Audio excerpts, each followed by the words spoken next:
We are following the breaking news on the battle for control of Kyiv. It is 11 a.m. in the Ukrainian capital, and residents are waking up to scenes like this. An apartment building damaged by what the foreign minister says was a Russian missile strike. Ukrainian officials sharing this video of people being rescued from that building. Russia acknowledges that it has been carrying out strikes, but claims it is targeting only military infrastructure and not residential buildings. Meanwhile, Ukraine's president sharing this defiant message in the face of advancing Russian troops. Here he is. Good morning, Ukrainians. Currently, there are a lot of games appearing on the internet, like that I'm asking our army to put down arms and evacuate.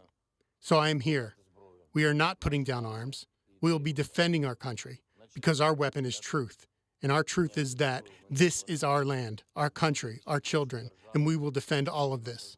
That is it. That is all I wanted to tell you. Glory to Ukraine.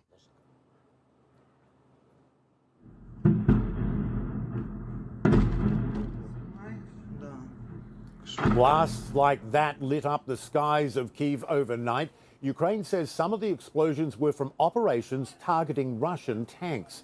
Gunfire also erupting in the early morning hours. Here's how it played out live on CNN earlier while Alex Marquardt was reporting.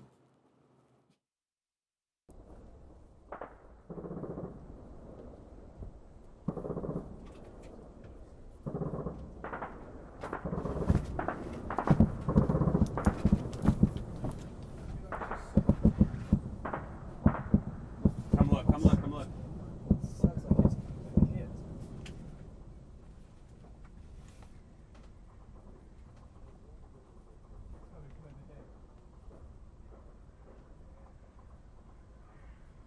What direction is that? South. Not one, but several bursts of gunfire. Now, the reason that you were able to hear it down the line, that we were able to hear it having just stepped inside, was that it really was quite loud. That was not small arms fire. That appeared to be some kind of anti-aircraft fire. I came out here as soon as we started hearing it, and looking out into the sky, you could see the tracer rounds going up. It's something that I've seen before elsewhere. We have not heard explosions in quite some time, but it is clear that fighting is going on all around this city. Now, the fighting, of course, extends far beyond Kyiv as we enter day 3 of Russia's invasion, launched from 3 sides of Ukraine. Have a look at the aftermath of fighting. This is in the eastern city of Kharkiv, near the Russian border. And Ukrainian troops have also been battling Russians in Kherson, that's near the border with Crimea in the south. And this just in from France, President Emmanuel Macron warning that the world should not expect, quote, this brutality to end soon. He says the war in Ukraine will last, and he says all the crises that come with it will have lasting consequences. CNN has correspondents positioned across Ukraine and all around the world to bring you the latest on this breaking news. Anna Stewart is covering sanctions from London. Scott McLean is at a train station on the Polish side of the border. And CNN contributor Jill Doherty has details from Moscow. Fred Plykin, joins me now from the Belgorod region of Russia, where Russian troops have been crossing into Ukraine. Jasmine Wright is covering White House reaction from Washington. Fred, let's begin with you. What is going on there where you are? Well, there's still a lot of action here, a lot of movement here at the final checkpoint before the sort of Kharkiv front line. I'll get out of your way and you can see the checkpoint is sort of, I would say, around 200-300 meters that way. You'll notice, Michael, that the past couple of days we've actually been able to get closer to that checkpoint. The Russians, however, this morning are saying that they want us to stand further away. What we do have here still on the ground is a lot of movement of military vehicles. They've been going past us throughout the entire morning that we've been here. We've seen a lot of infantry fighting vehicles go towards the road to Kharkiv. The road to Kharkiv sort of goes that way.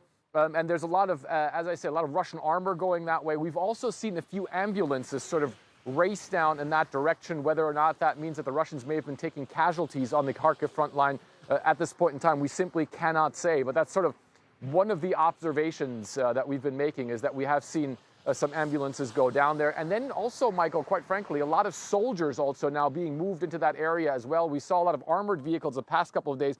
Now it seems a lot of personnel and a lot of support vehicles also going towards the front line in Kharkiv. And of course, on top of that, you still have the big military operations from the air also. We're hearing jets in the sky pretty regularly, and then also rocket fire as well, Michael. And Fred, before I let you go, I mean, have you been able to interact with those Russian forces or commanders or anyone and get a sense of their morale, how they're feeling going in? It's impossible to say. No one down here, the Russian forces certainly aren't speaking to us. It certainly looks to us as though they understand that they're in the beginning stages of an operation right now. And one of the other things that we have to point out, Michael, is that the Russian forces that are around here in the Belgorod region, again, this is the sort of area around the Kharkiv front line, they certainly seem to be in a position to escalate a lot further. If you go around the villages, around the area here, you'll find Russian forces in almost all of those. In fact, there was one small village that we went through where there were howitzers standing in the middle of the street, and the street was almost too small to even take that. So it certainly seems to us as though there are enough Russian forces here to drastically further escalate the situation should they run into big problems as they move forward sort of into Ukrainian territory, at least here on the Kharkiv front line. We see a lot of soldiers, we see a lot of trucks, we see a lot of infantry fighting vehicles that are still here on the Russian side, but of course can be brought over towards the front line at any point in time, Michael. All right, great reporting. Good to get some insight from where you are, Fred. Jasmine, at the White House, what does the White House know as it monitors what's been happening in Kyiv overnight hours?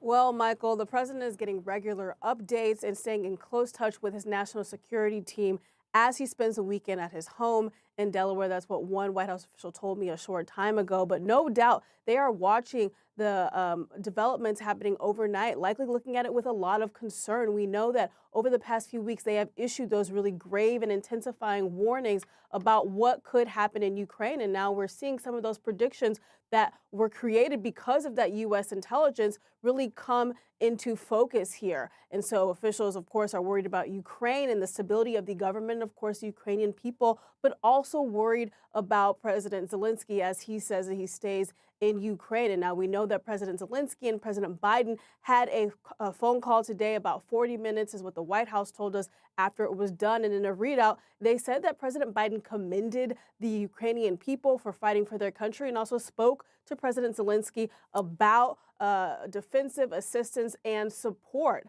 And after that phone call, we learned just a few hours ago that President Biden instructed the State Department to release up to $350 million for defensive assistance for Ukraine, really trying to up that support for Ukraine as it fights for its sovereignty. And it's a third of such payment, really trying to make sure that Ukraine has enough to get through these really intense times. So when we talk about going forward here, we know that the president will have a call in the morning with his national security team, with the vice president, really trying to get updates on what's happening on the ground as these are really intense moments that the president is trying to show real strength in.